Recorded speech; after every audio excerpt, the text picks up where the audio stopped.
merci beaucoup de l'invitation à participer à ces rencontres. C'est un petit peu compliqué de prendre la parole finalement pour reprendre le cours du récit après le grand témoin et sans le talent de celui-ci. Donc on va essayer. Et quelque part, en fait, on raconte la même histoire, peut-être avec des mots, avec une entrée différente.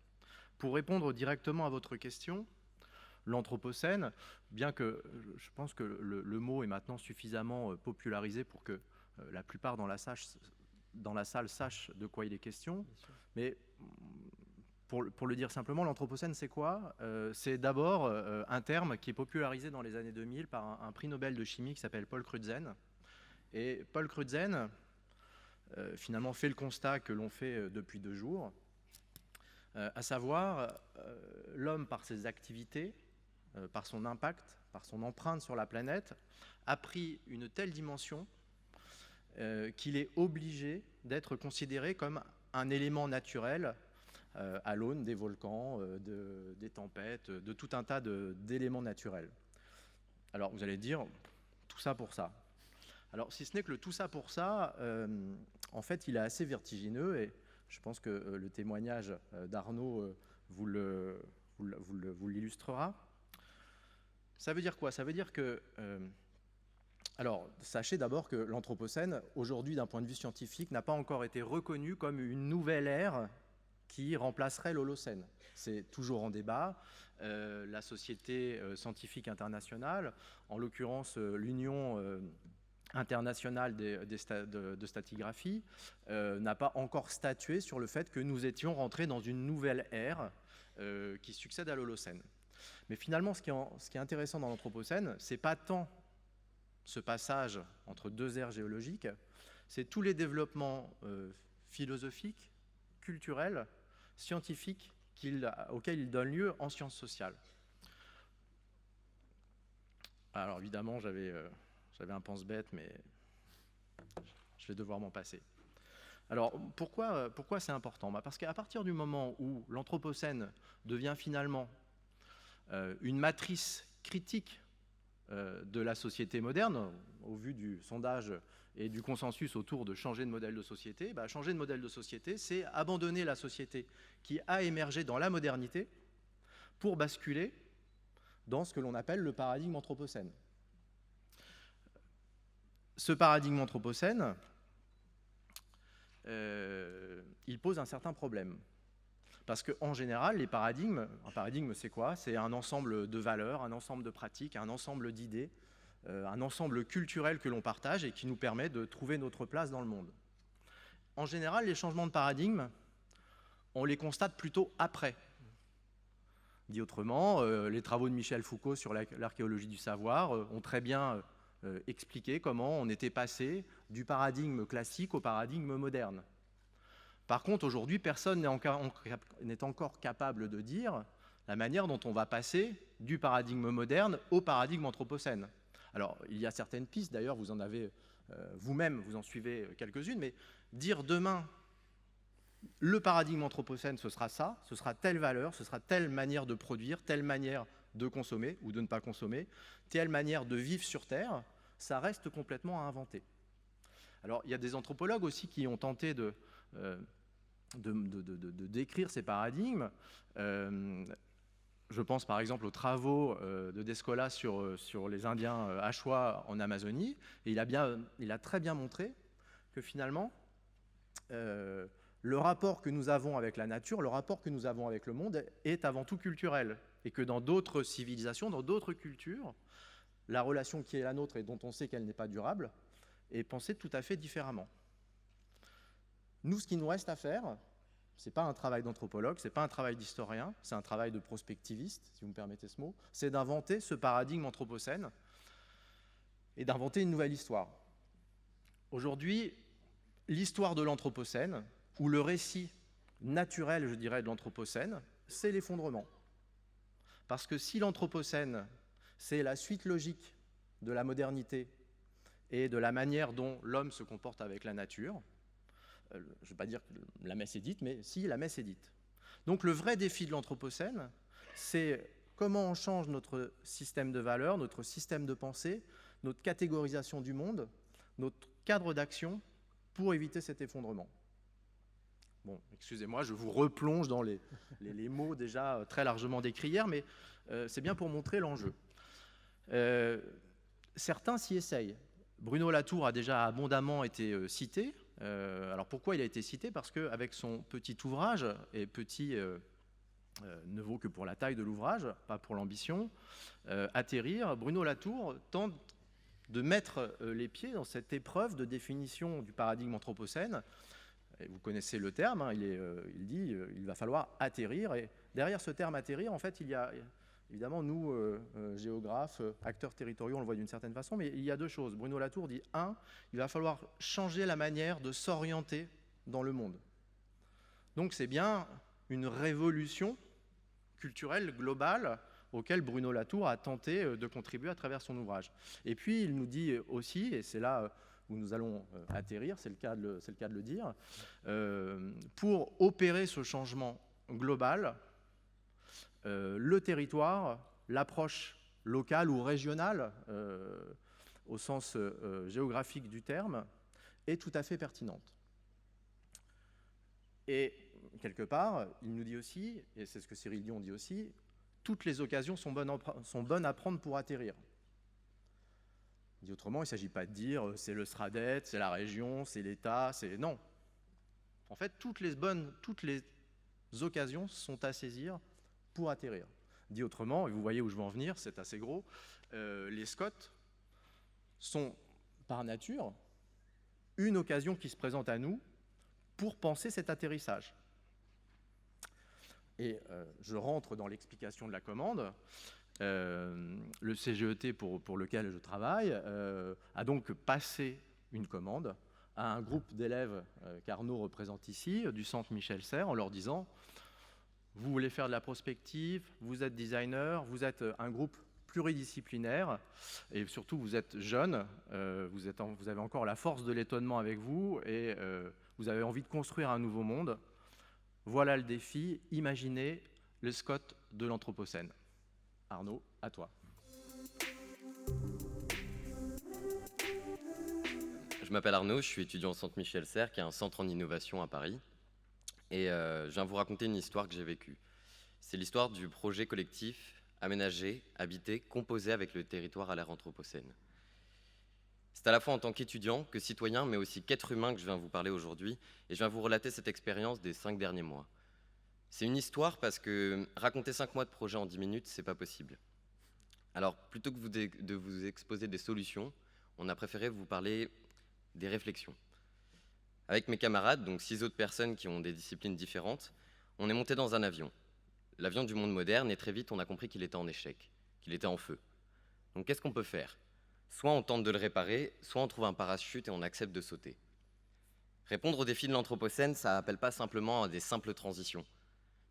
C'est une rupture qu'il faut, un véritable changement de paradigme. Donc ça nous a posé beaucoup de questions. Comment repenser la relation de l'homme à ce qui l'entoure? Comment accepter notre impact et faire des choix qui sont en conséquence? Comment et sur quoi faire projet ensemble? Pour reprendre la métaphore de l'avion, la porte de secours, elle vient de s'ouvrir. Il y a un océan de nuages qui s'étale sous nos yeux et il est impossible de voir clairement ce qui se cache. Notre cours, c'est la projection par l'imaginaire. On a choisi de ne pas céder aux sirènes de la collapsologie qui ont tenté de nous charmer, parce que pour nous, il y a un avenir possible. Entre capitulation et opportunité, on a choisi potentiel. On a choisi de faire ce pari du saut dans le vide, plutôt qu'une énième réparation de fortune. Pour paraphraser Gunther Anders, si on n'est pas désespéré, qu'est-ce que vous voulez qu'on y fasse? Alors selon nous, le moment clé, celui où tout se joue, c'est la fraction de seconde avant le saut. On a choisi de le nommer passage. C'est un terme plein d'espoir, c'est une renaissance. Parce que actuellement, moi j'ai encore l'espoir d'avoir des enfants, personnellement. Mais pour passer en Anthropocène, qu'est-ce que je garde? Qu'est-ce que je garde du monde moderne? Qu'est-ce que j'en abandonne? Qu'est-ce qu'il faut faire évoluer? Qu'est-ce qu'il faut inventer? Quel tri dans les outils qui existent déjà? Pour trier, il faut d'abord évaluer.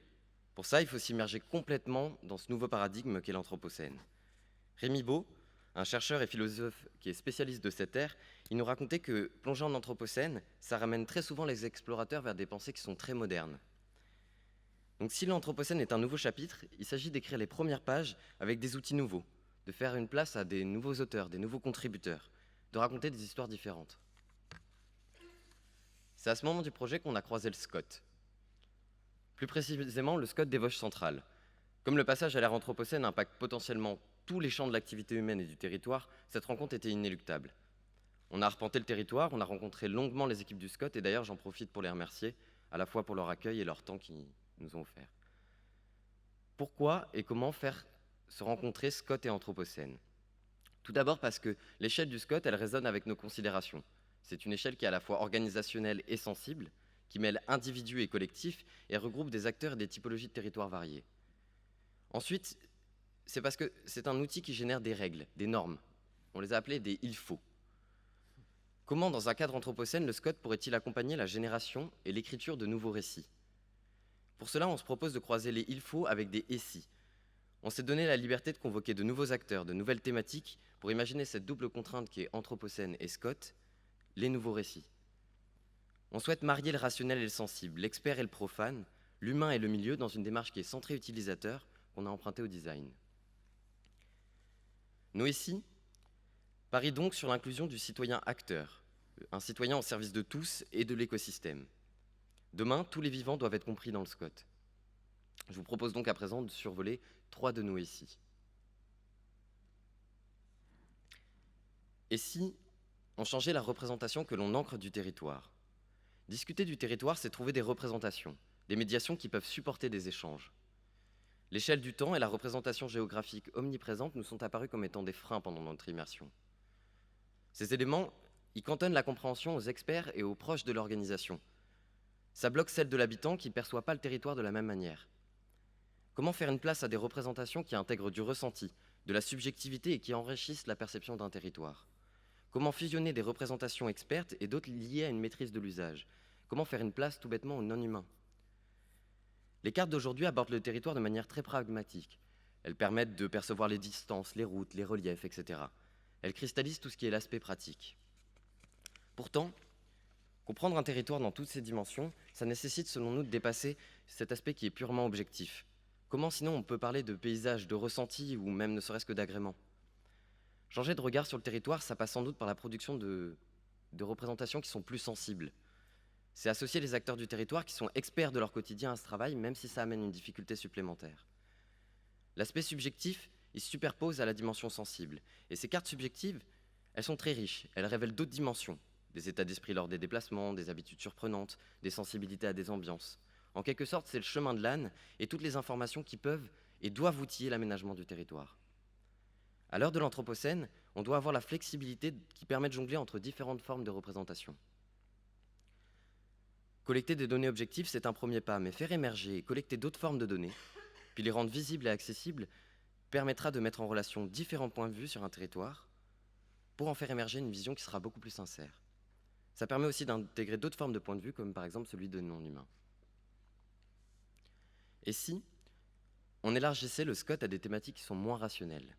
Dans les SCOT que nous avons étudiés, ce sont d'abord les moyens rationnels de faire territoire qui sont abordés, pour voir le territoire en énergie, penser la mobilité entre les pôles, etc. Le SCOT ne gagnerait-il pas à intégrer des thématiques plus sensibles ou qui agglomèrent à la fois une dimension rationnelle et une dimension sensible?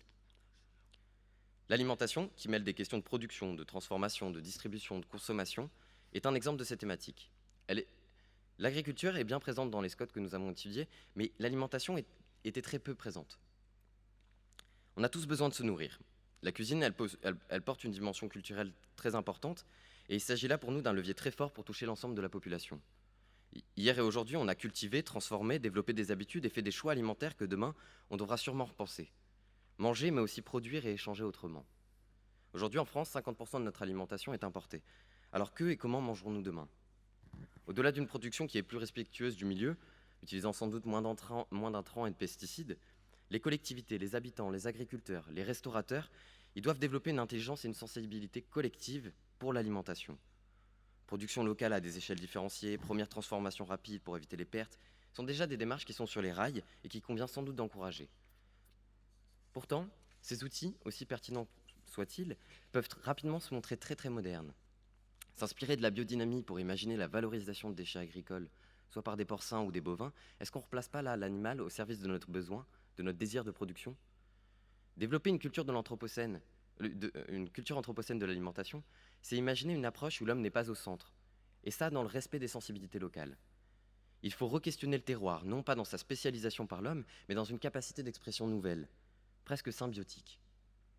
Si on cherche à répondre à nos besoins avant tout, on ne peut pas se positionner en équilibre dans notre milieu. Il est donc nécessaire de laisser une place à l'autre, à ne pas chercher le contrôle absolu. Le Scott, à son échelle, a la capacité d'articuler des sensibilités locales à une rationalisation des moyens pour réussir ce passage en anthropocène. De la même manière, on pense à intégrer d'autres thèmes encore, la santé, le bien-être, l'éducation, la mutualisation, qui sont des thématiques où le rationnel croise le sensible, et ça dans une démarche qui peut être féconde. Et si le Scott devenait générateur d'expérimentation à petite échelle?